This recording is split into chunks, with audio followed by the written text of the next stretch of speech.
has joined us. The meeting is being recorded, as I think everybody knows, and I think I am going to be very punctual and start on time. And so I welcome everybody to this, our second seminar of the semester, second seminar of the Southeast Asia Research Center here at the City University of Hong Kong. I'd like to welcome our guests, both in and beyond Hong Kong, including, of course, our speaker, who I'll introduce in just a second. But before that, I'd like to announce that our next talk is on March 15th. So coming up soon, and in fact, a week from today, and also at 4 o'clock, also on Monday. And our speaker is Dr. Eve Warburton, who is also got an NUS connection, National University of Singapore postdoctoral fellow. Will be speaking about why Democrats abandon democracy, a very interesting title, using evidence from surveys done in Indonesia. So very much hope that many, if not most of you, can join us for that talk as well. However, today I'm very delighted to introduce Dr. Sol Iglesias, who I have known for some time and have had the distinct privilege of being acquainted with her work at an early date, which I found very innovative, and was very pleased when she accepted our invitation to talk to the CIRC today on the origins and the war on drugs in the Philippines. She is currently a visiting affiliate at the Southeast Asian Studies Department at the National University of Singapore. She has a PhD in Southeast Asian Studies and an MA in Political Science from NUS, as well as an MA in International Affairs from the Fletcher School of Law and Diplomacy at Tufts University. Her BA is from the in Public Administration from the University of the Philippines. She was a Southeast Asia Research Group fellow in 2017, and is currently writing a book, The Dynamics of Political Violence in the Philippines on Central Local Interactions, producing political violence and during the democratic interregnum between the Marcos dictatorship and renewed authoritarianism under Duterte, which is the focus of her talk today, the origins of the war on drugs. So Sol, thank you very much again for joining us, and we look forward to your talk. The floor is yours. Thank you so much. Good afternoon, and thank you for joining today's talk. I'm extremely grateful to Mark, thank you so much, and his colleagues, Dr. Diego Fossati, Angel Ho at the Southeast Asia Research Center of the City University of Hong Kong. I'd also like to thank the NUS Southeast Asian Studies Department for affording me this affiliation, and also facilitating and enabling my participation in this seminar today. I'd also like to greet everyone on International Women's Day, and in this spirit, bring to your attention a couple of initiatives that I'm very proud to be part of. One, do check out the website womenalsoknowstuff.com for female political scientists who make their profiles and expertise available and searchable. Second, I'm also a member of WISE-ASS, Women in Southeast Asian Studies. It's a new and developing network with only the best name and attitude. So you can also feel free to contact me for interest in either platform. Now, let's turn to the subject at hand. President Rodrigo Duterte's war on drugs campaign has killed an estimated 30,000 people, an unprecedented level of violence amid a long history of conflict and murderous elections in the Philippines.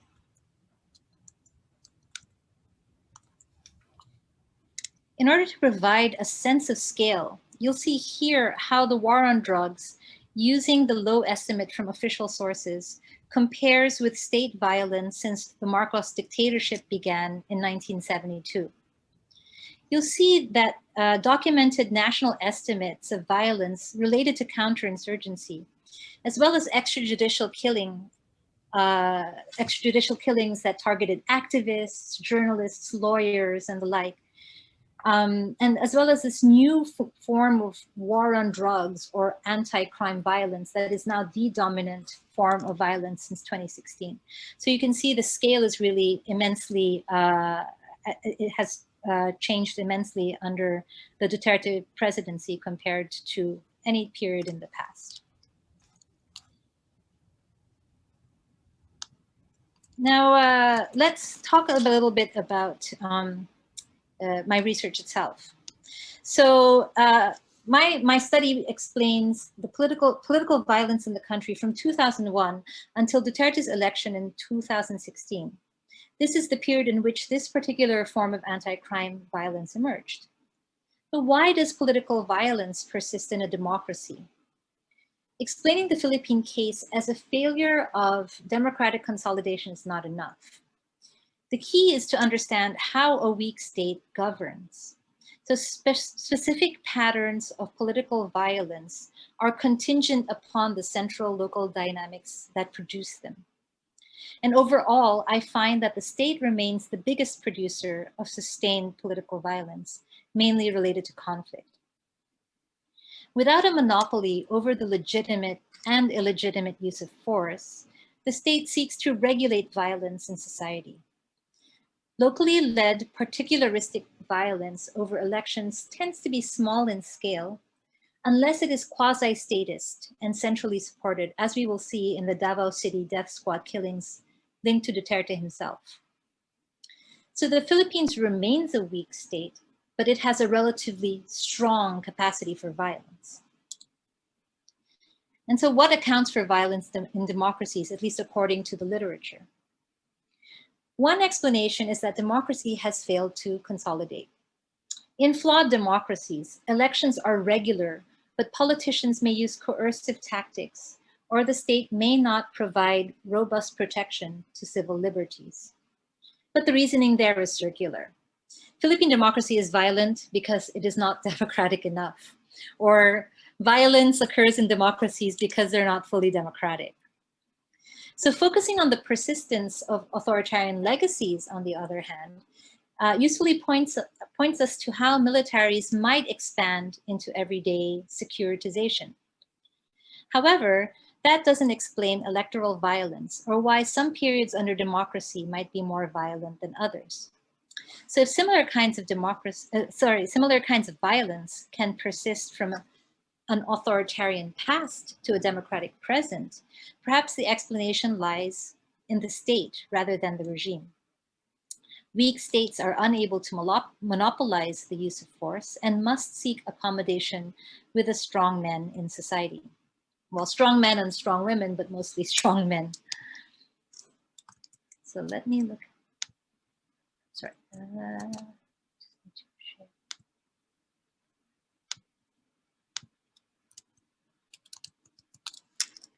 So the scholarship on Philippine politics follows this logic. The Philippine state is weak, prey to local bosses, political dynasties, warlords, cronyism, oligarchs. This constrains the quality of its democracy by limiting meaningful choice. Gaming elections and establishing dynasties have gotten harder, and the Marcos dictatorship destroyed intra-elite methods of moderating violence. Meanwhile, insurgencies have waged a protracted rebellion. So my main argument is that while the flaws in democracy are an important, albeit circular, explanation for the persistence of political violence, we need to pay attention to how weak states govern. Because they can't achieve a monopoly over violence and the use of force, weak states instead seek to regulate violence in society. They may accommodate the local strong men like mayors or governors with their private armies. However, the state seeks to achieve primacy over the use of force, if not a monopoly. So there are limits to the extent that local bosses or strong politicians are accommodated. While local accommodation may occur with insurgents, overall, the state's strategic aim is to undermine and defeat insurgency. So consequently, these central local dynamics explain specific patterns of political violence. And empirical findings from this research support this conclusion.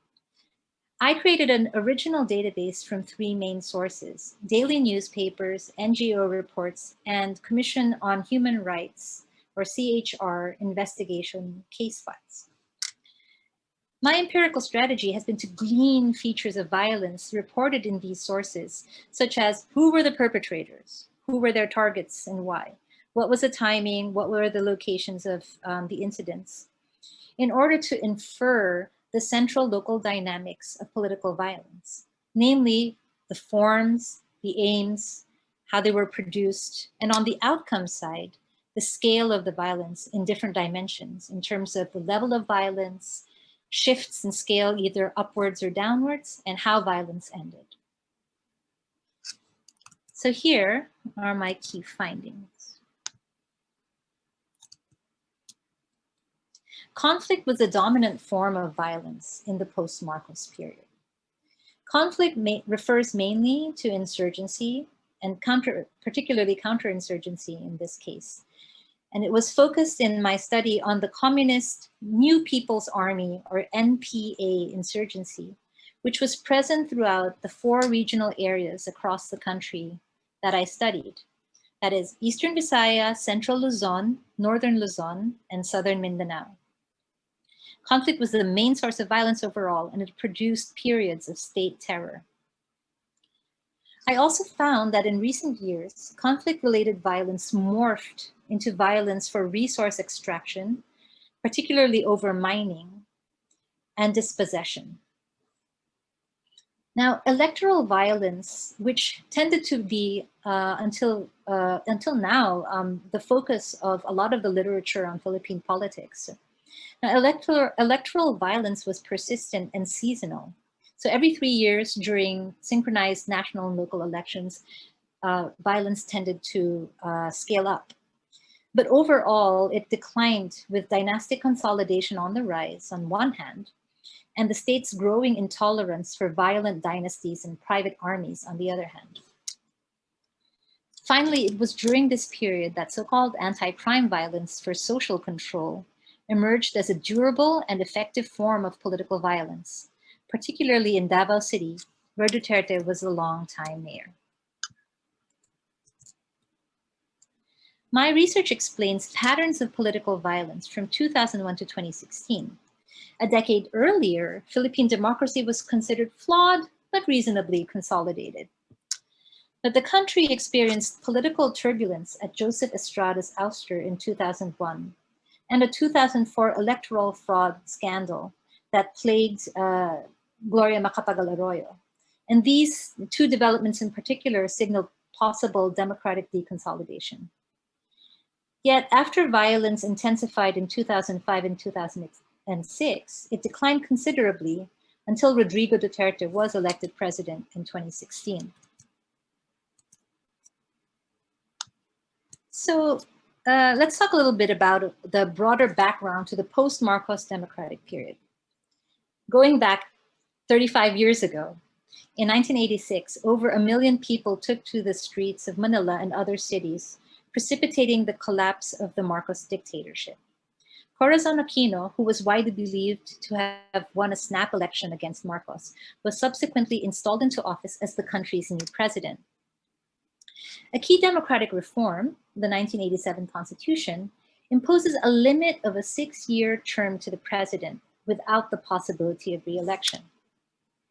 National and local elections have proceeded regularly since then. But in 2001, a second uprising unseated the popularly elected President Joseph Estrada after the failure of a Senate impeachment process for corruption. Gloria Macapagal-Arroyo, then vice president, assumed Estrada's office with military support and completed his term. So unprecedented in the post-Marcos period, she ran for a second term in 2004 as an incumbent president, and she won. But a recorded phone call between Arroyo and a Commission on Elections official allegedly to alter the count, meaning she added or padded votes in her favor. This phone call was made public in June 2005. So opposition politicians sought to impeach Arroyo in Congress and the Senate, but her allies defeated all attempts. She remained in office until the end of her term in 2010.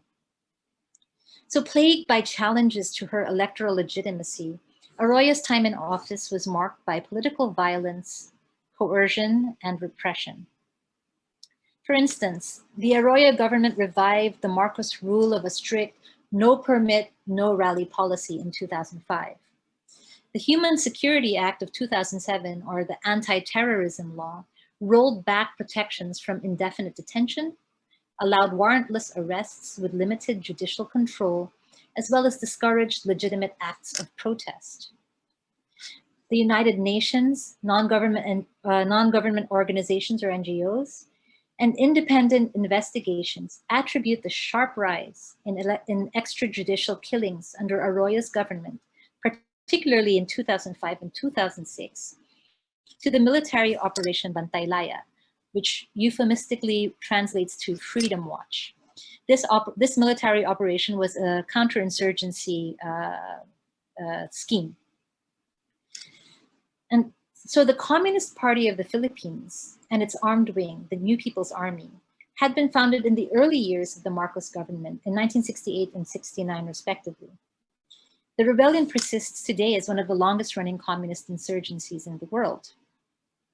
In 1992, at the urging of President Fidel Ramos, Congress repealed the law that made the Communist Party of the Philippines illegal and decriminalized basically being a communist or being part of the Communist Party. So this created an opportunity.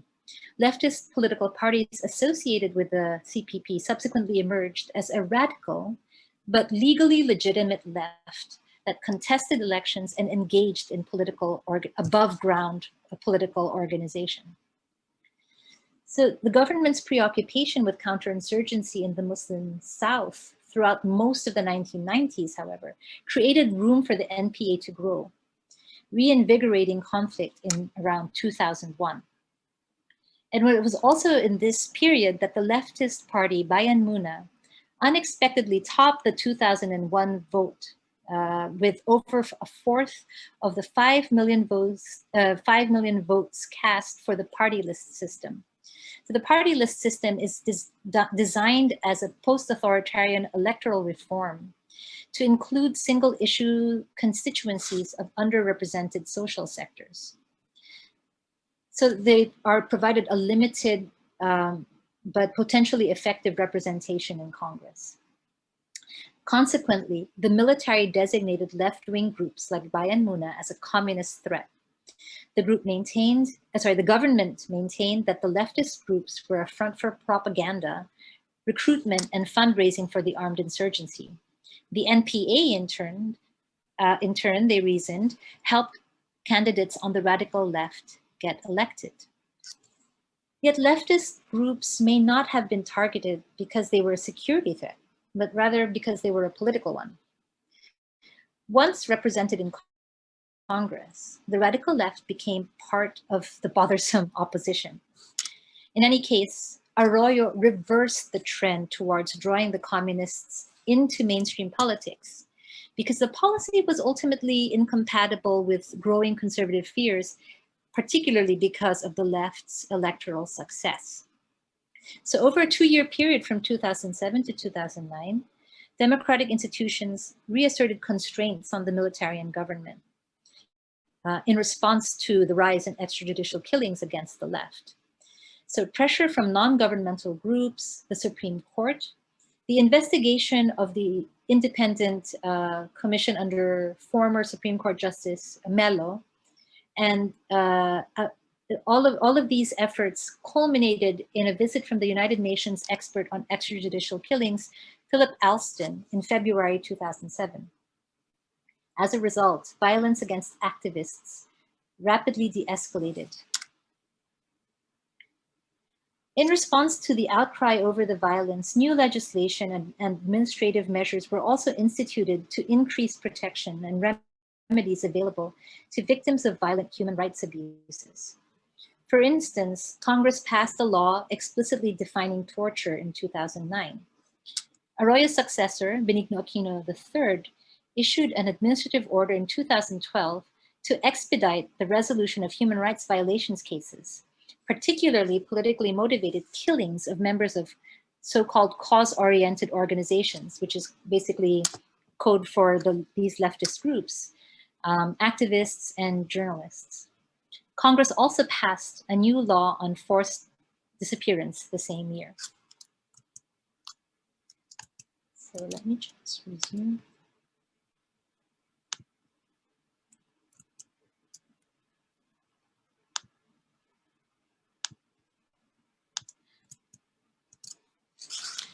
So these national developments affected the dynamics of political violence locally.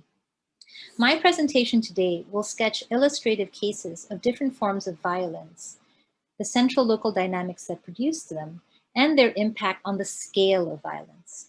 My main finding is that the involvement of central actors for strategic statist aims produces the interactions that affect the scale of violence greatly. So I'll talk about the communist insurgency and the conflict that it produced, as well as state terror in Eastern Visayas and Central Luzon. Then I'll cover electoral violence in Northern Luzon, contrasting two cases, Mayor Valera in Abra and Governor Singson in Ilocos Sur.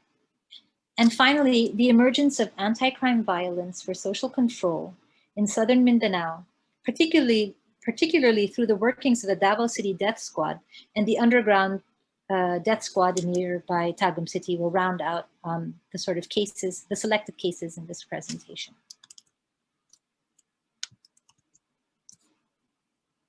So conflict accounted for most of the violence in Eastern Visayas. Part of a resurgent communist insurgency in the early 2000s, the NPA launched several highly lethal attacks against the military, the police, and civilians, especially those civilians that they deemed collaborators with the state. For instance, in 2003, around 200 rebels attacked an isolated army patrol base and killed 17 people. 11 militiamen, 5 army soldiers, and 1 civilian. It was one of the biggest NPA raids since the 1980s, and it was also part of a series of attacks in the province and other areas of the country. So you get an idea of the scale of this. Now, the NPA was deeply entrenched throughout the Samar Island provinces, acting as a parallel government, providing some forms of social services and enforcing its dominance through coercive means and revolutionary justice.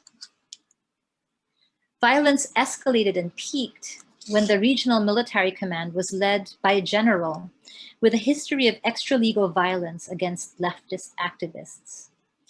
Major General Jovito Palparan was assigned to Eastern Visayas in February 2005 to command the 8th Infantry Division. Palparan had served in Oriental Mindoro in Southwest Tagalog region from 2001 to 2003, where he first gained the reputation as Verdugo, meaning butcher or executioner.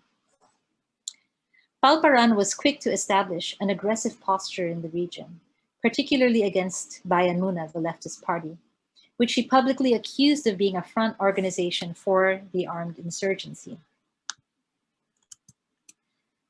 Now, in April that year, the NPA attacked 6 soldiers in Cabiga town on Samar Island.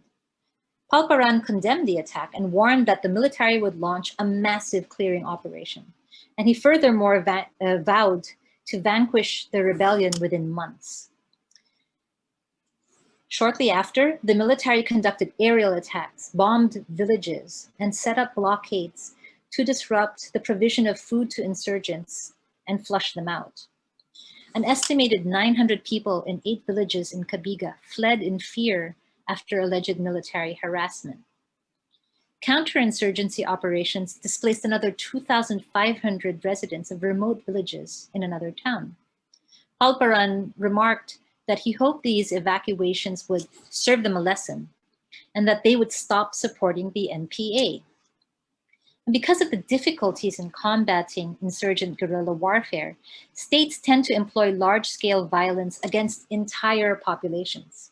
And to quote a counter-insurgency aphorism, the surest way to catch fish is by draining the sea. Now, another key feature of this offensive was the targeting of activists from leftist political parties. After being threatened and subjected to surveillance by soldiers and paramilitary forces, Bayan Muna and Anak Pawis members and their families were attacked. Activists were forcibly abducted and have not resurfaced since. But prior to Palparan's arrival in Eastern Visayas, such violence against activists was rare. Now, Palparan alleged that 50 to 60% of the Samar population sympathized with the NPA, and he included local politicians. In response, Western Samar's Congressman Reynaldo Uy accused Palparan of being responsible for warrantless arrests, illegal searches, and the disappearance and murder of activists during congressional hearings on national defense. So ostensibly bowing to pressure, President Arroyo instructed the military to transfer Palparan out of Eastern Visayas. But after a brief lull, the military resumed its brutal campaign targeting civilians. The cumulative effect of the onerous counterinsurgency campaign reduced NPA fighters in the region to a fraction of their former self. Over the years, natural calamities and typhoons dealt a final blow to the insurgent movement as armed rebels were forced to surface for aid. By 2016, the insurgency-related violence in Eastern Visayas had dwindled. But in the meantime, General Palparan had been operating in Central Luzon, where he had been reassigned. The state's strategic aim of containing the communist insurgency coincided with alarm over the electoral success of left-wing parties, a concern that many local political actors shared. And Bayan Muna was particularly successful in Central Luzon in 2001, making it a priority target for both counterinsurgency and anti-activist violence. The military also established a strong presence in its urban centers, a measure that had been unprecedented in the post-Marcos period. So when Palparan arrived in particular, lethal force against leftist activists escalated. Some of the killings occurred merely hours apart in different provinces throughout the region, as in the murders of Bayan Muna and urban poor group Kadamay members in Pampanga, and the provincial chairperson of Anak Pawis in Bulacan. Many of the victims had been red tagged as communists before they were killed. They were warned that they were listed in the Army's order of battle as military targets and enemies of the state. However, the military's use of violence elicited a backlash locally, particularly in Bulacan province, and the violence abated to a large extent after 2007, in keeping with the overall national trend that I mentioned earlier. And it was here that Palparan finally fell from grace. The general had explicitly vowed to employ a strategy of state terror against the rebels, declaring this to be part of the essence of coercive power of the state against bad elements of society. At the end of June 2006 in Hagonoy, Bulacan, soldiers abducted University of the Philippines students Sherilyn Cadapan and Karen Empeño. Soldiers also took Manuel Merino, who had rushed to the women's aid. The two women never resurfaced, although various witnesses had testified to seeing them in military custody soon after they vanished. Among those witnesses included Reynaldo and Raymond Manalo, who had been abducted from their home in San Ildefonso, Bulacan earlier that year, but managed to escape after 19 months of captivity. According to them and other witnesses, the detainees were interrogated, heavily tortured, and in the cases of Cadapan and Empeño, repeatedly raped. Similar to other cases, detainees were coerced to admit that they were NPA supporters.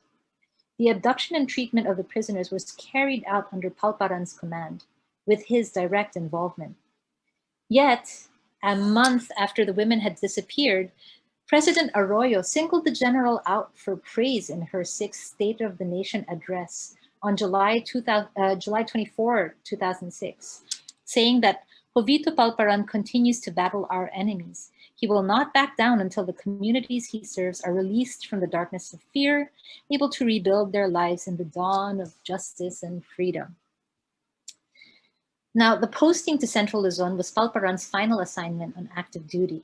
He retired from the military in September 2006.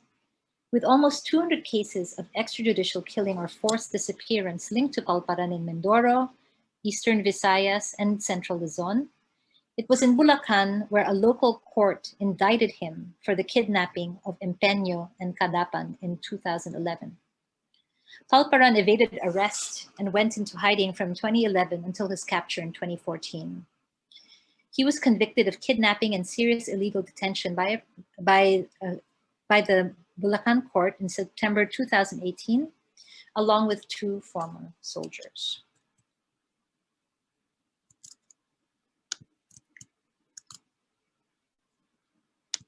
Let me go back to this.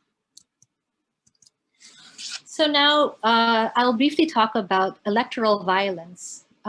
And I'll keep it brief primarily because I think that it's this kind of political violence that has been heavily covered in the literature on the Philippines. And what I will focus on in this presentation is how it tended to scale down. So election violence does tend to intensify around election season every 3 years. And in northern Luzon, so I'm talking about a different area now, in northern Luzon, elections were the most violent compared to any other region in this study. Now, given violence in this area, the comparison of 2 local bosses is worth highlighting. One is in the Cordilleras. In Abra, private armed groups were seen as indispensable to local politics, and Provincial Governor Vicente Valera was locally believed to be in control of the most fearsome private army.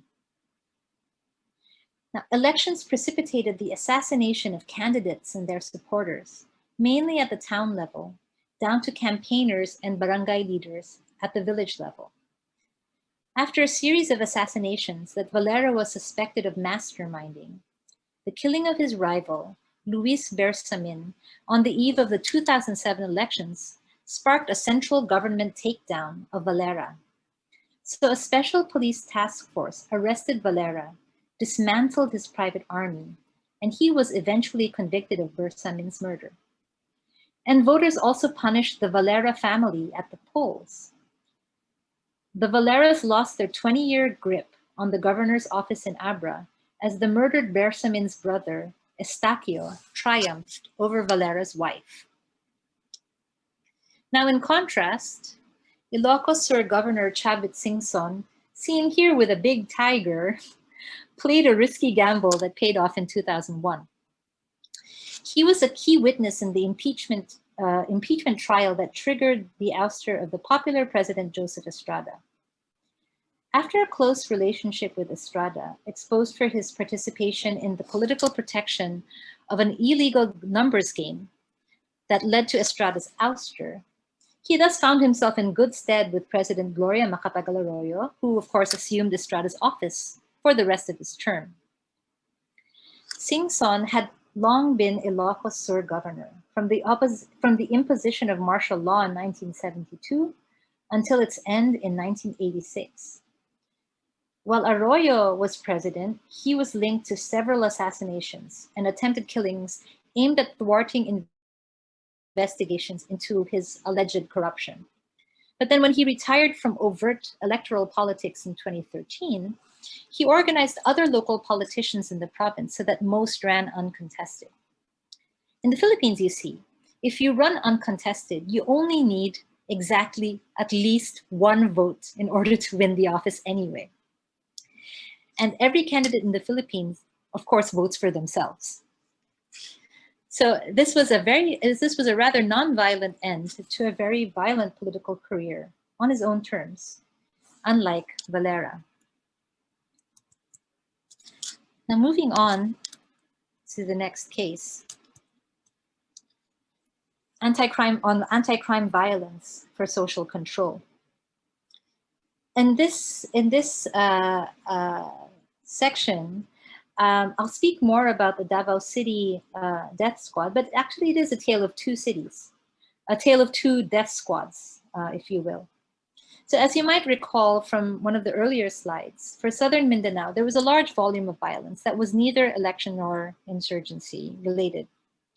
In this region, most of such violence was of state-sponsored police vigilante killings of civilians who were not aligned with any political party, political family, or political organization.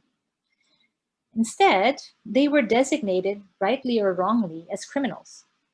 And this violence was concentrated in Davao City, where President Rodrigo was then mayor, almost uninterrupted from 1988 until 2016.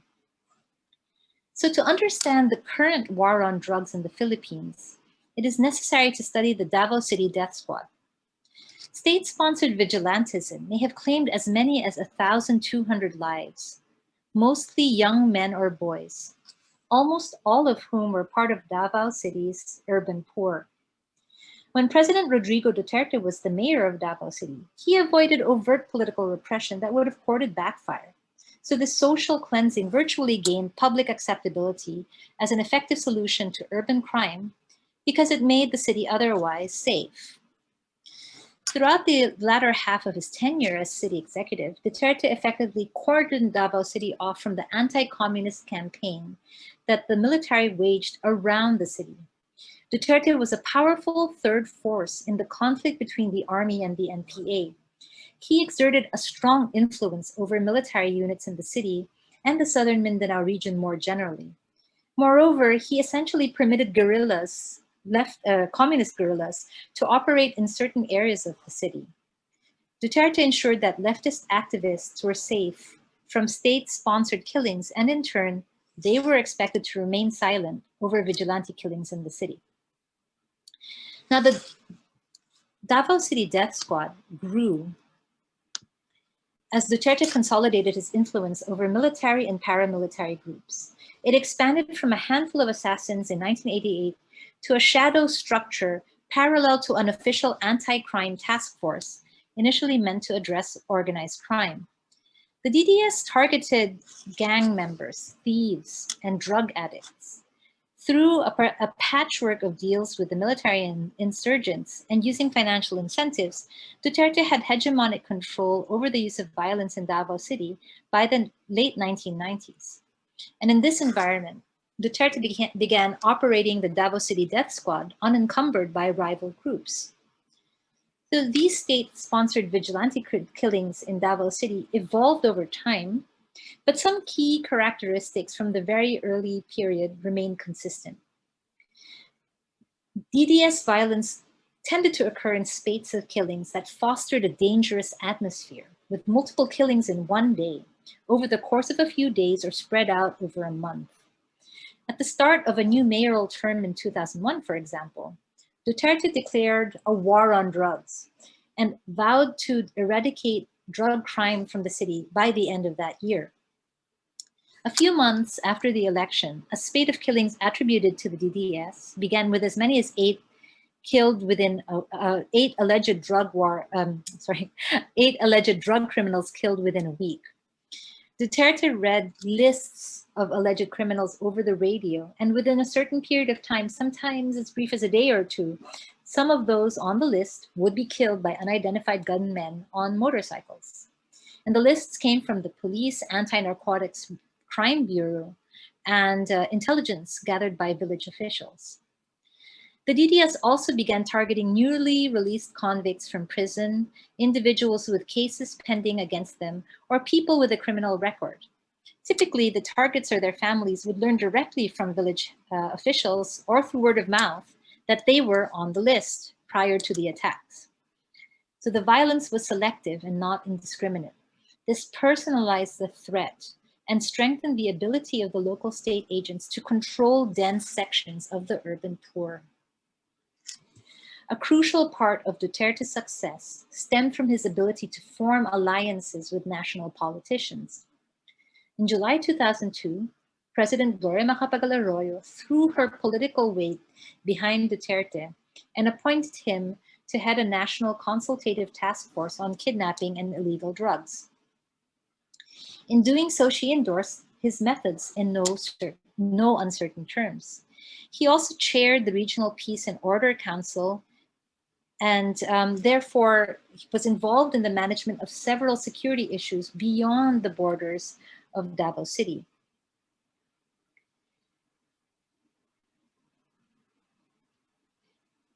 In time, even the military began operating a special unit in Davao City, which would ordinarily signal the tightening of central control over the locale. But there were strong indications that Duterte maintained an influence, if not outright operational control.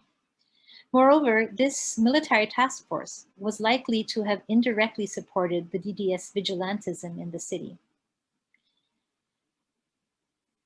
Meanwhile, as Duterte asserted control. The scale of violence attributable to the Davao City death squad really intensified after after endorsement of President Duterte as Arroyo's sort of security chief, an informal security chief after 2004. So the killings really ramp up after this period. So this kind of violence created such fear in Davao City that when President Arroyo announced a national anti-drug campaign on June 16, 2003, dozens of people surrendered to the local police. And this anti-drug campaign was explicitly modeled after Duterte's work in Davao City. Now, moving forward to the electoral year of 2007. The year marked the start of a turning point in protection against summary executions in the country, as earlier mentioned. And Davao City actually received special attention due to the notoriety of the DDS. When the UN Special Rapporteur on Extrajudicial Killings, Philip Alston, visited the Philippines to investigate summary killings of leftist activists, he made it a point to visit Davao City. Alston highlighted the obvious inconsistency in the mayor's reasoning that he knew nothing of the Davao City death squad, yet at the same time claimed to be in complete control of the city. But 2007 was also an election year. However, the cooperation between Arroyo and Duterte began to unravel. The alliance between Arroyo's Team Unity ticket, led locally by the incumbent representative of Davao City's 1st District, and Duterte's own party, fell apart. So he lost his position in the Regional Peace and Order Council and all his various national anti-crime appointments. Arroyo favored his opponents in Davao and backed their candidacies in the 2010 elections. Also around that time, the newly appointed chair of the Commission on Human Rights, Laila de Lima, led a bold investigation of the Davao City death squad, conducting interviews and public forums in Davao City itself. Duterte was vulnerable. He had reached the end of a 3-term limit and couldn't run for re-election. Instead of challenging his emboldened foes for a coveted congressional seat, Duterte sidestepped, and he survived to fight another day as vice mayor of his daughter, who scraped through a victory as Davao City mayor. And I'm talking about Sara Duterte. So by 2013, his local political dynasty secured, Duterte made a national bid for president. And around this time, especially during his campaign, there was a significant drop in the violence in Davao City, but not a complete end. Overall, violence for social control in southern Mindanao involved the convergence of the state's strategic aim of eradicating crime and the particularistic interest of local actors using this tactic to gain power and influence. Moreover, using lethal violence against the urban poor allows authorities to rule them using fear. Violence thus becomes a lever with which to influence, if not control, a segment of society that would otherwise be impenetrable. Now, just a brief word about the other death squad operating in neighboring Tagum City. Just in contrast with the Davao City death squad, Mayor Reynaldo Uy, who tried to copy Duterte's tactics successfully for a while. Now, he was able to use that kind of anti-crime violence to similarly control local politics in Tagum City for a number of years. However, unlike Duterte, he didn't have those national alliances, not even any regional ones. And eventually, the Tagum City Death Squad fell under the National Bureau of Investigation, the prosecution. The police investigate and they charge Uy for creating the death squad. He was never convicted, but he was unable to secure his political place and lost the 2013 and 2016 elections. Just a brief word about that in comparison. So, sorry, let me just go back. I really need to hurry up now. Okay. My presentation sketched illustrative cases of different forms of violence, the central local dynamics that produce them, and their impact on the scale of violence. The involvement of central actors for strategic statist aim produces the interactions that affect the scale of violence greatly. So the military led a strategic statist campaign against the communist insurgency and the conflict that it produced, as well as state terror in Eastern Visayas and Central Luzon. The violence scaled up due to a national counterinsurgency program and then scaled down due to domestic and international pressure against state terror tactics, especially in the case of Central Luzon. In Eastern Visayas, the violence scaled down mainly with the military defeat of the NPA in its former stronghold on Samar Island. Electoral violence in Northern Luzon offered two contrasting cases, Mayor Valera in Abra and Governor Singson in Ilocos Sur. The Valera case showed that the center can take down even one of the most notorious and entrenched strongmen, while the Singson case showed that violence may have also declined overall due to dynastic consolidation and a tactic of reducing electoral competition. To achieve this, Singson required local stability and central support. And finally, the emergence of anti-crime violence for social control in southern Mindanao through the workings of the Davao City Death Squad and the underground City Death Squad, the underground Tagum City Death Squad, underscores both the effectiveness of this particular new form of political violence for social control using these anti-crime elements, but also emphasizes the need for central support in order for this kind of use of political violence. And in a way, these death squads were invisible private armies for these local strongmen, right? So these cases exemplify the need for central support. But in Duterte's case, even if Arroyo tried to take him down at some point, he managed to scrape through and managed to consolidate his political control and eventually launched a campaign for the presidency. So my research doesn't really extend empirically to the Duterte presidency. But in order to understand the current situation, we need to explain the conditions that made possible his rapid consolidation of power through violence.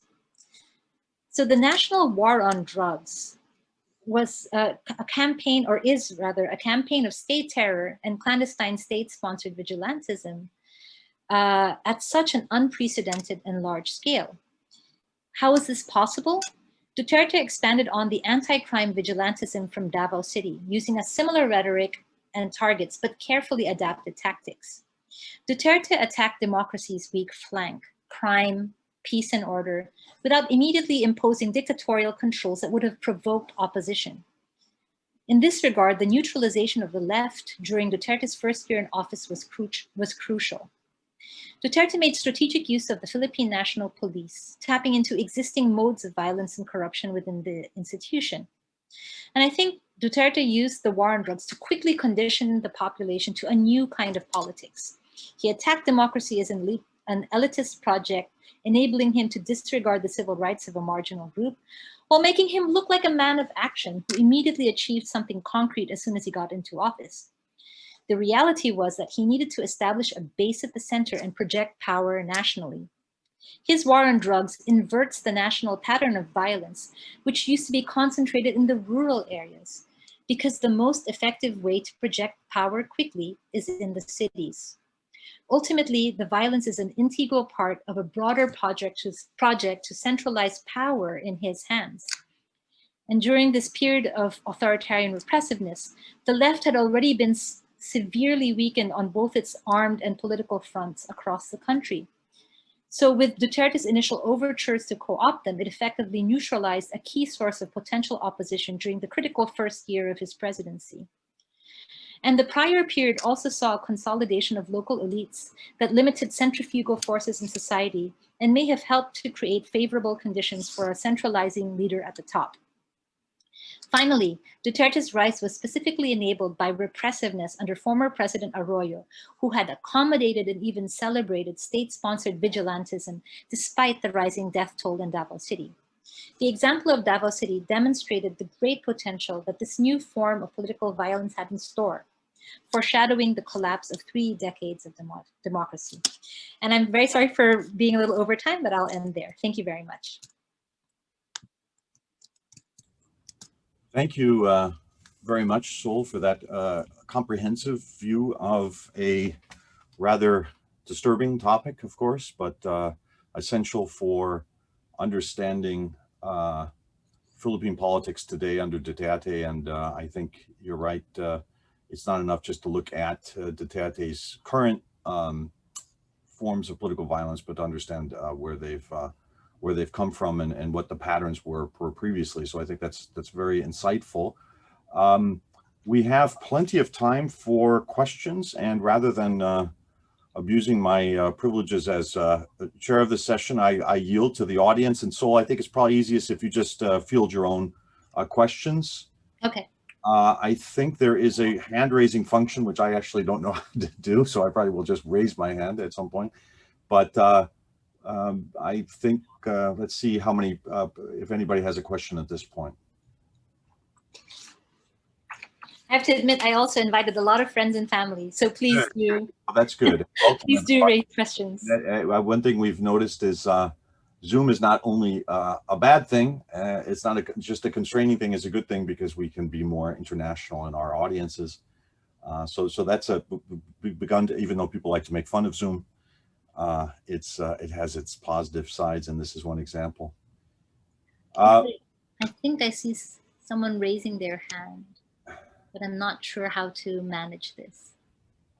Yeah, I can't find their name. Explain for people who want to ask a question. Perhaps you can raise your hand and just make sure you unmute yourself and fire away. That's probably an inappropriate thing to say in this context. Yeah. Salvador, I think, is raising his hand. Hi, thanks a lot for the presentation. Salvador Centenary Hilme here from Leiden University. It's a very insightful presentation. My question to Dr. Iglesias, the way that you describe the consolidation of power of Duterte before his presidency focuses on international or domestic factors. So do you see, so for me, this is a methodologically nationalist story of consolidation. So my question is, do you see any other transnational or international factors that facilitated Duterte's consolidation of power before the presidency? I think I'll just go ahead and directly comment. Yes, thank you so much, Salvador, for the question. I think that actually the international factor was rather limited, but let me explain what I mean. A lot of the violence that occurred in the Philippines, in particular in Davao City, during this period, we can either look at the period empirically from the last 15, 16 years before he became president to even farther back throughout, his entire period as mayor. And let me see if I don't have the slide, but if you look at the data that I will eventually publish and is available in my dissertation, the level of violence before 2004 is actually quite low. And in Davao City, when it starts to reach something like maybe 100 people dead every year, that starts in about 2004, 2005, 2006, and so on. Basically, after that point where President Arroyo picks Duterte up and sort of endorses his methods in Davao City. So in a way, looking at the data, actually, we realize that, the reputation that he gained for being such a sort of strong hand against crime or whatever starting in Davao City, that kind of violence only gets facilitated under the Arroyo presidency, not before. And in fact, the trend is actually sort of goes downward after she's no longer president under the presidency of Noynoy Aquino.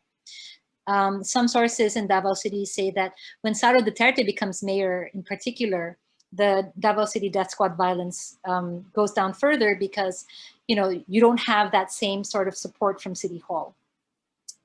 Now, the international factor was more of a limiting factor to the consolidation, potentially limiting factor to the consolidation of his power locally, because one of the main reasons why the violence overall during the Arroyo administration finally declined was because it was after years of lobbying, particularly from NGOs, human rights NGOs.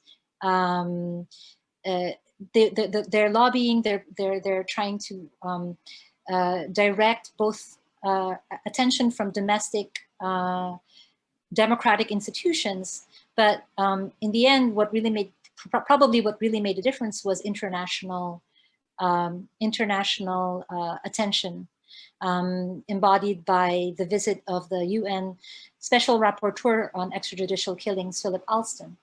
And I would hazard a guess, the reason why Agnes Calamar, the current UN Special Rapporteur on Extrajudicial Killings, is never going to be allowed to visit the Philippines by President Duterte, is because he knows he's, apart from the fact that he's a bit more Teflon coated when it comes to international opprobrium, he doesn't want to in any way cede ground to any international process, be it the International Criminal Court or anything like that.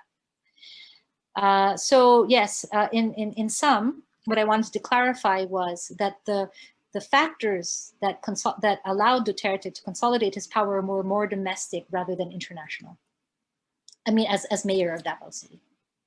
Okay, I see another hand raised from Gabriel Iglesias.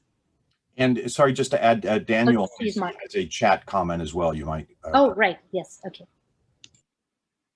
Okay.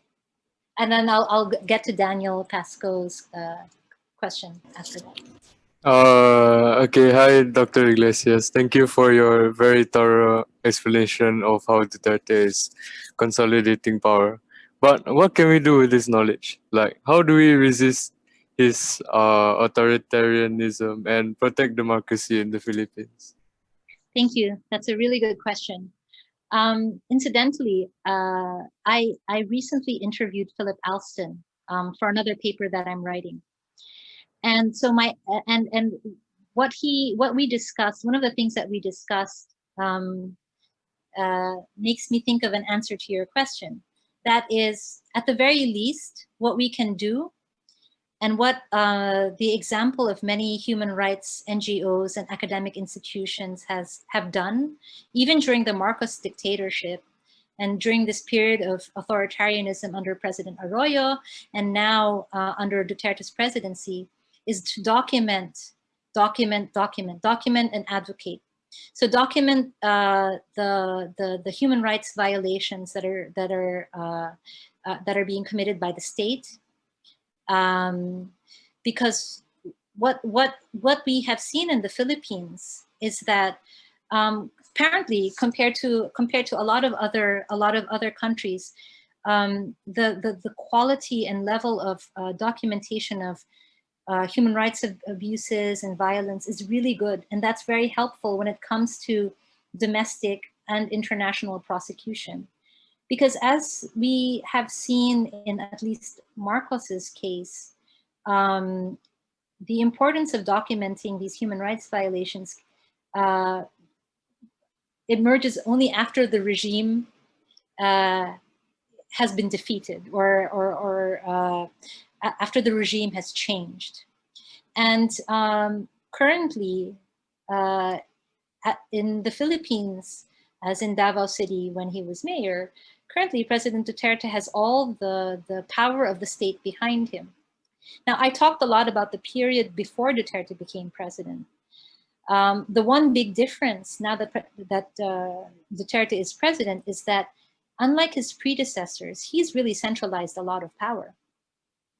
And that isn't just the police, that now includes the military, as current indications have been showing. So, there are other things that activists can do, such as protest and advocacy. But at the very least, one of our biggest weapons is really documentation. One day, I hope there will be a reckoning, as we have seen in the past. There will be a reckoning. Thank you for that question. And I hope that answers. I hope that's a sufficient answer. So I'll move on to the next question from Daniel Pasco. He asks in the chat, to what extent do you believe your theory of political violence in weak states might extend to other forms of state violence in the Philippines? For instance, torture, capital punishment, and corporal punishment. Yes, thank you for the question. Empirically, the data set that I've developed as part of this research includes cases of torture. So to answer the question, yes, I believe it certainly responds, it certainly speaks to these forms of violence. The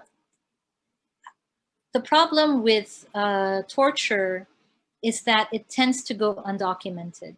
Rape in particular, I believe, is hugely underdocumented in the data set.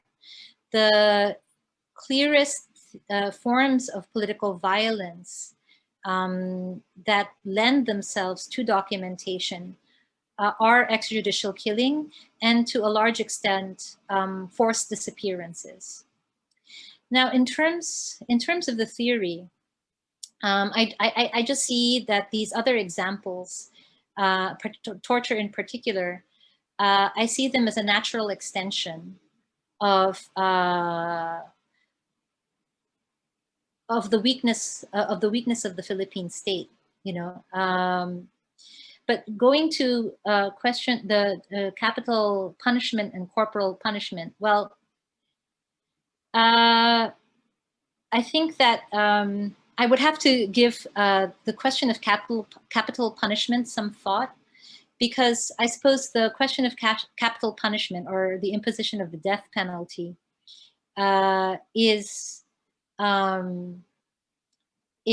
a national. It would be a matter of national legislation, and so whether or not we could sort of tease out the central local dynamics in how the death penalty is used, I think that would require greater thought and probably some novel research. I'm not really aware of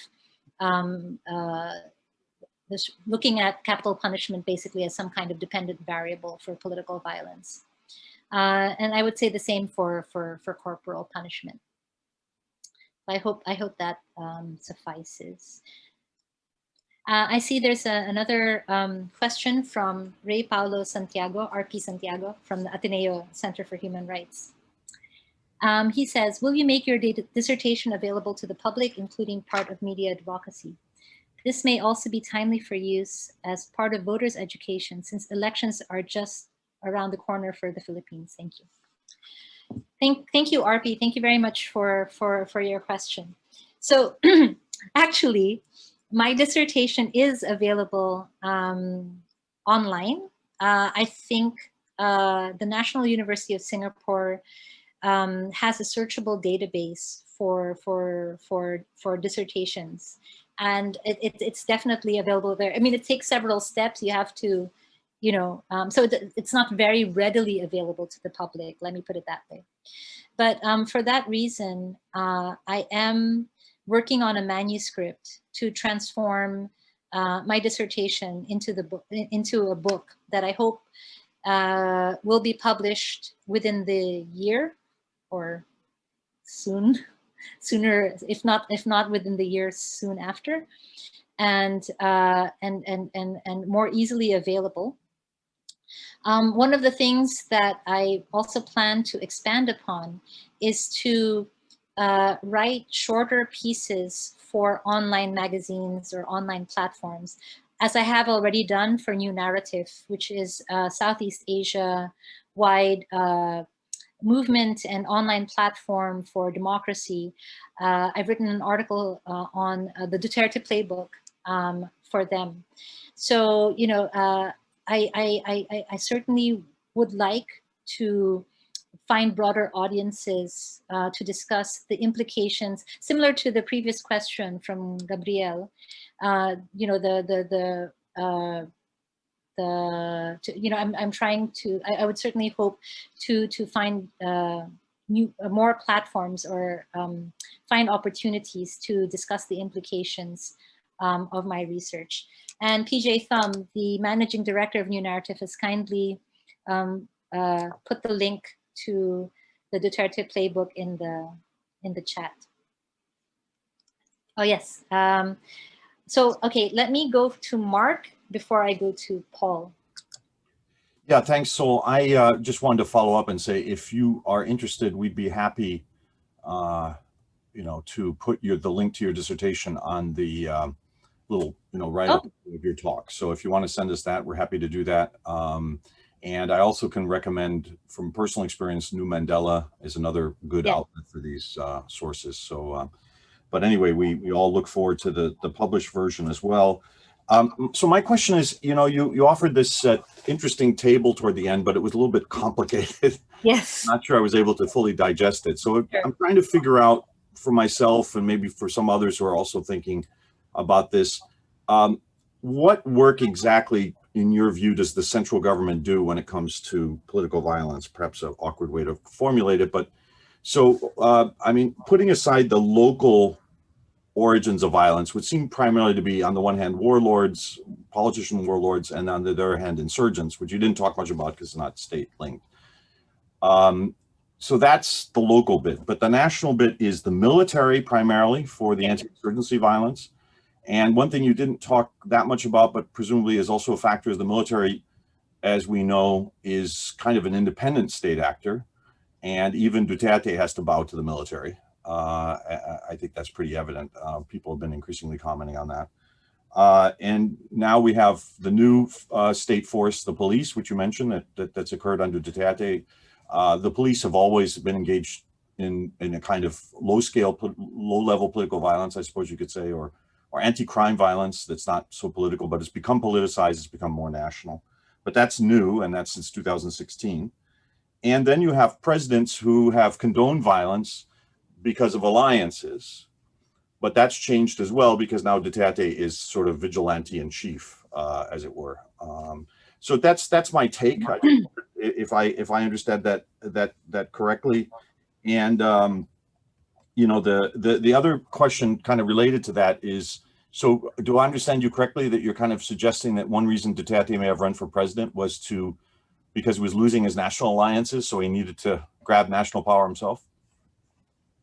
It seems to be a common reason why people run for president in the Philippines, because we kind of saw that in the, well, certainly in the Arroyo case, in Benigno Aquino III's case. I believe his run for president may have been quite strongly linked to what was happening in Hacienda Luisita. But that's just a very brief interjecture. Let me go back to the beginning of a really insightful but complicated question. I wonder if I should actually re-screen the table that I had. Let me just.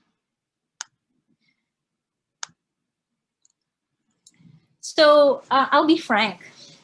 This table is sort of a product of my own continued thinking as I write the book. I had originally 4 categories of political violence, but in the last few days, a new category, I think, or rather, I'm beginning to think that state terror should be discussed as a separate category.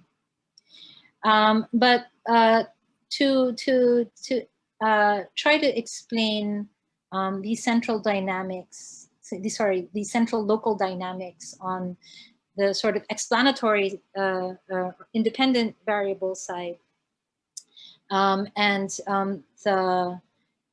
their impact on political violence.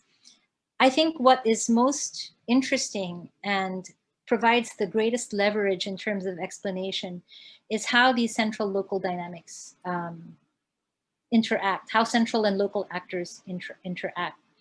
Now, the model would be that the state has the most strategic of aims, right?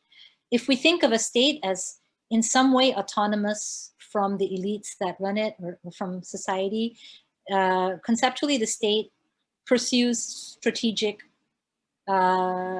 objectives. And whereas political actors, especially at the local level, their particularistic interests are more visible to us when we try to analyze the different cases. And so, but the reality is that's kind of like the model. The reality is that there's a great overlap between the state actors and their interests, and in many ways, elections also tend to sort of muddy the issues. So what I've tried to produce here is heuristic and sort of tries to capture the main concepts, even if sometimes the examples don't fit extremely neatly into these categories. So what work does the central government do in producing violence? Mark, like you rightly said, it's mainly through the military. And the clearest example, of course, is counterinsurgency. But then when it came to examples of state terror, the heightened scale of violence was a matter of national policy, particularly through the counterinsurgency campaign Oplan Bantaylaya, which in a way you can think of as a statist sort of project, right? In some cases, there may have been particularistic noise, for lack of a better term. But in the main, that was the orientation. So, and when I talk about shifts in scale, I don't talk only about escalation. I also talk about de-escalation, which is almost sometimes even more interesting and important, because while violence can be scaled up very quickly, surprisingly, as Duterte has shown since he became president, violence de-escalating or even ending, that shows real power sometimes. So for example, for some of the examples, like under electoral violence, when it came to the takedown of certain strongmen, I talked about the case of Vicente Valera, where on one hand, I didn't mention this, I think, during the presentation, but there was a sort of signal as well there, not super strong, but there was also a signal that Arroyo was basically done with Valera at the time. But what was very clear in this case was that there was a special task force organized by the Philippine National Police that managed to dismantle a very strong and well-entrenched private army and resulted in the taking down of a local political boss or strongman, as we refer to in the literature. So the state, when it puts its mind to it, can actually do that.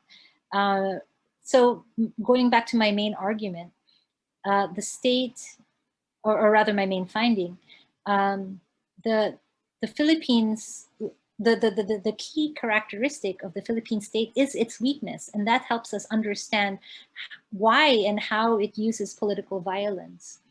And in this case, the state may allow or tolerate or even accommodate local strongmen, insurgents in some cases, but it will assert its primacy. Now, this is the period before Duterte.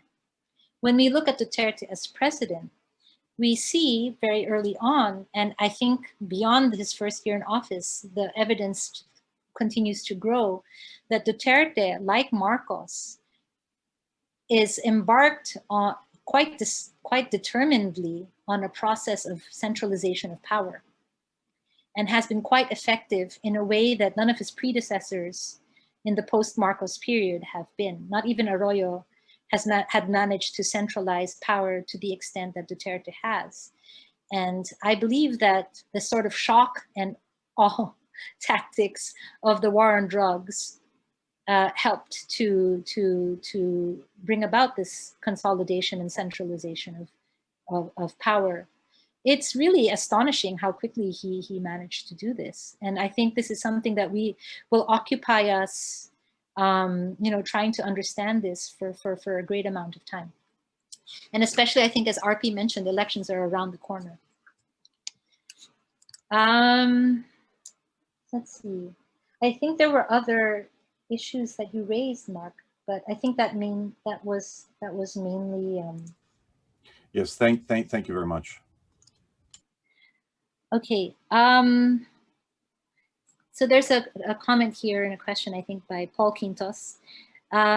There's a lot of international criticism of political violence and human rights violations under Duterte. Why do you think Arroyo was more willing to scale down violence in response to international criticism, but not Duterte? Yes, I think that, interestingly, Duterte and his presidency makes even clearer that the Philippines was actually a democracy in the 30 years after Marcos, after the Marcos dictatorship ended. So basically, my response to that is that Arroyo was far more constrained by democratic institutions and norms, although she was less constrained compared to someone like, say, Fidel Ramos or Noynoy Aquino. And so, and we also have to recall that it wasn't just the international pressure that finally, I think, changed the outcome. It was the buildup of domestic pressure to end the extrajudicial killings at the time, and it took years. Some people in this current group were part of these efforts. It took years before NGOs and academics were able to get the attention of international watchdogs, and in particular, in this case, the UN Special Rapporteur on Extrajudicial Killings, which is why this is again, this is as with Duterte as president, sort of, well, democratic forces, pro-democracy forces are again trying to converge on domestic and international mechanisms. Now, Duterte, why is he sort of Teflon coated when it comes to these things? In some part, it's his personality.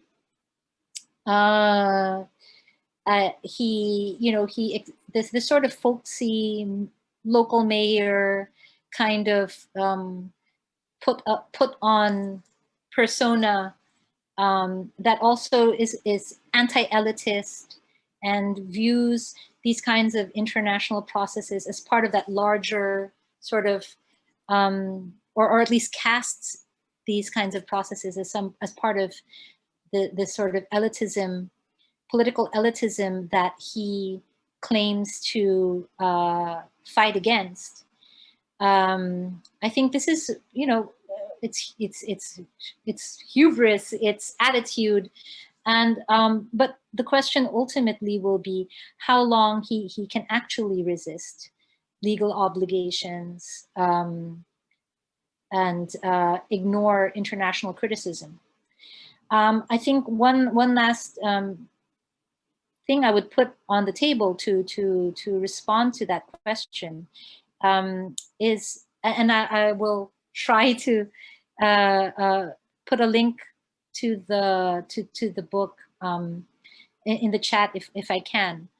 I contributed a chapter to a book on European Union ASEAN relations.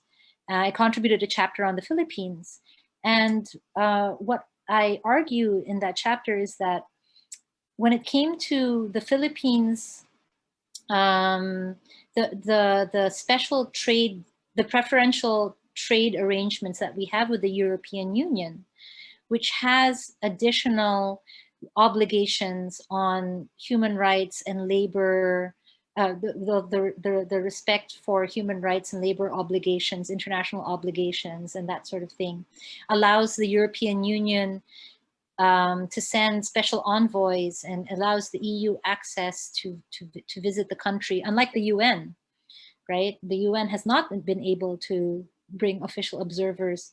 The one time I think Agnes Calamar went to the Philippines, she was not there in an official capacity, but the European Union is able to do that because of its trade arrangements with the Philippines.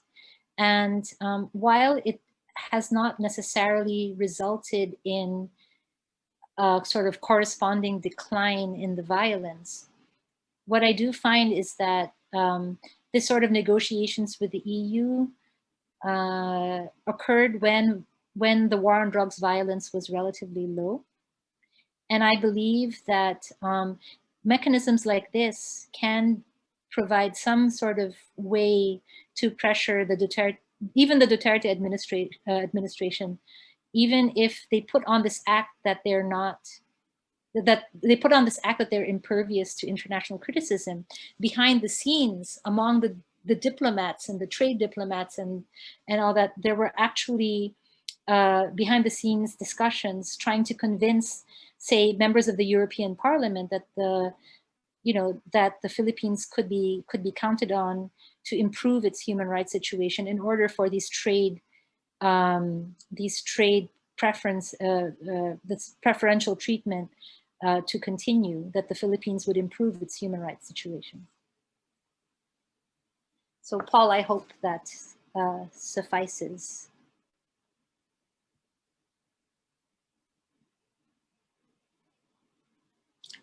While there aren't any further questions, let me see if I can quickly put a link to that book.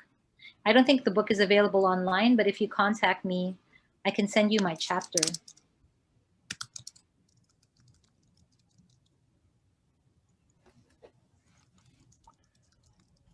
Yeah, I think that if there are no further questions, then what remains from my side is simply to again thank you for this this fascinating presentation, to thank our audience from near and far for attending. And I think someone just raised their hand. Sorry. Okay, we do Should have I take it or? Yeah, we have a little more time. Yeah, go ahead. Okay, Maria, would you like to just speak on your own behalf? Hi, good afternoon. Hi, Dr. Iglesias. Thank you very much for your insightful discussion. I'm from the University of the Philippines. So I'd just like to ask for your thoughts on the Duterte administration's mobilization of not only the military, but more of the civilian police in orchestrating different forms of political violence, particularly the war on drugs and the crackdown on suspected communists or members of the NPA. Yesterday, March 7, was dubbed as a Bloody Sunday following the series of police killings and arrests on local activists in southern Luzon. And many are saying that these killings and arrests heavily resemble the Oplan Tokhang operations of the police. So what are your thoughts on the increased mobilization of the civilian police over the military? And did any other president before Duterte mobilize the police in this manner? So that's my question. Thank you very much. Thank you so much, Maria Elise. If I may also make a personal note here, I'm glad to hear that you're from the University of the Philippines. I will be joining the Political Science Department of the University of the Philippines next semester in August. So good to see good to see you here.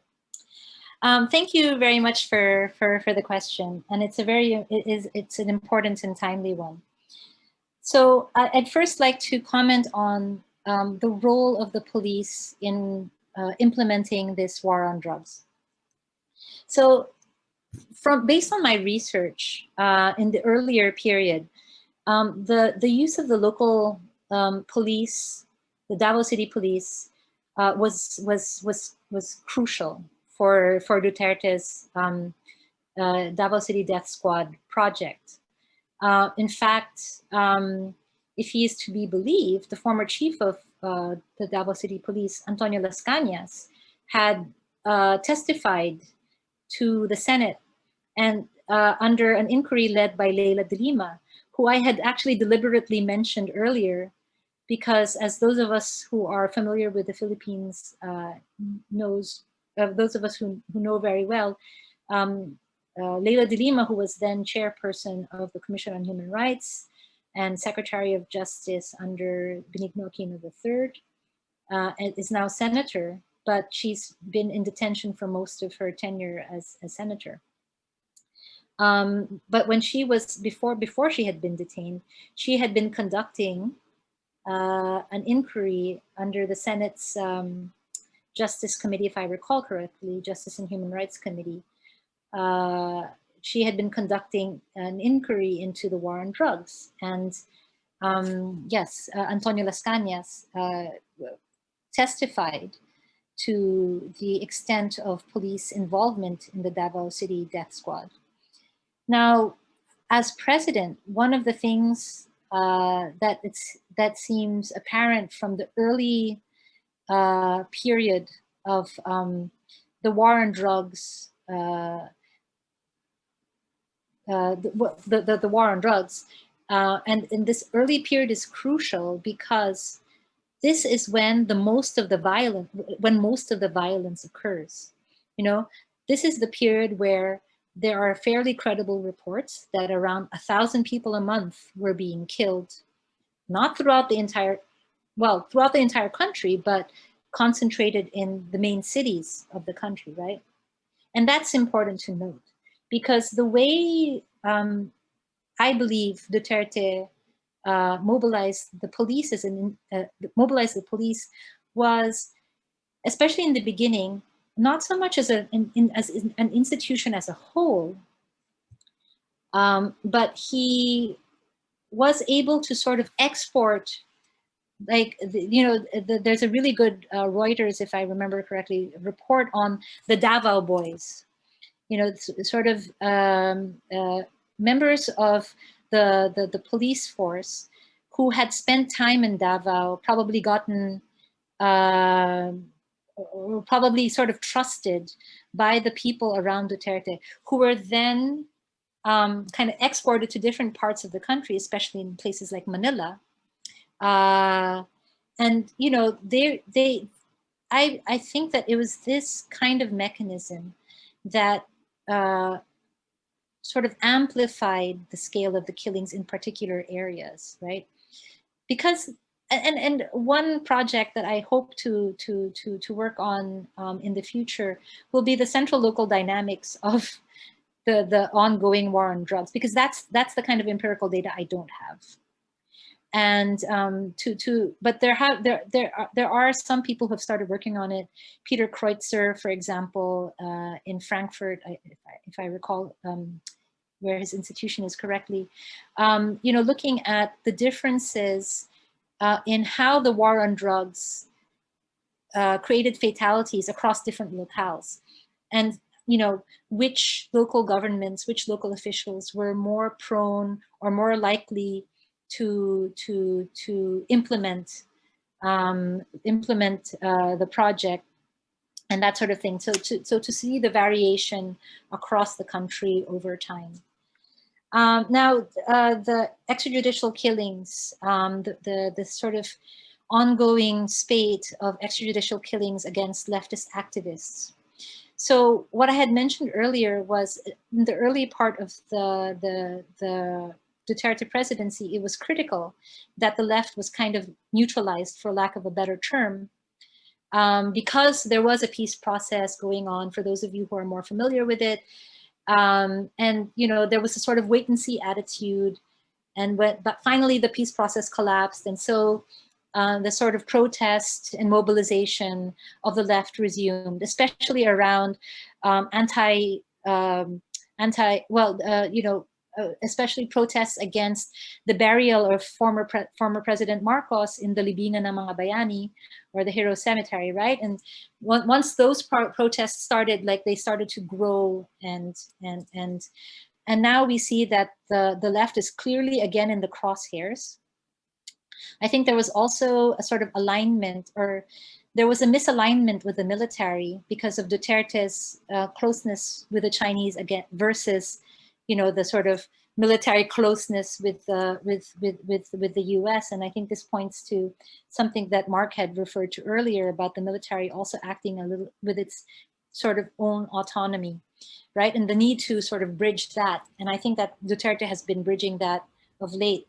And that's why we see, on one hand, an increase in the extrajudicial killings, particularly targeted against leftist activists, those who are human rights activists, and this kind of violence that we saw during the Arroyo period, in particular, during Oplan Bantaylaya counterinsurgency, and so I'm not sure about this similarity with Tokhang, because to me the specific repertoires of the violence are very similar in any case. These motorcycle assassins riding in tandem, shooting people.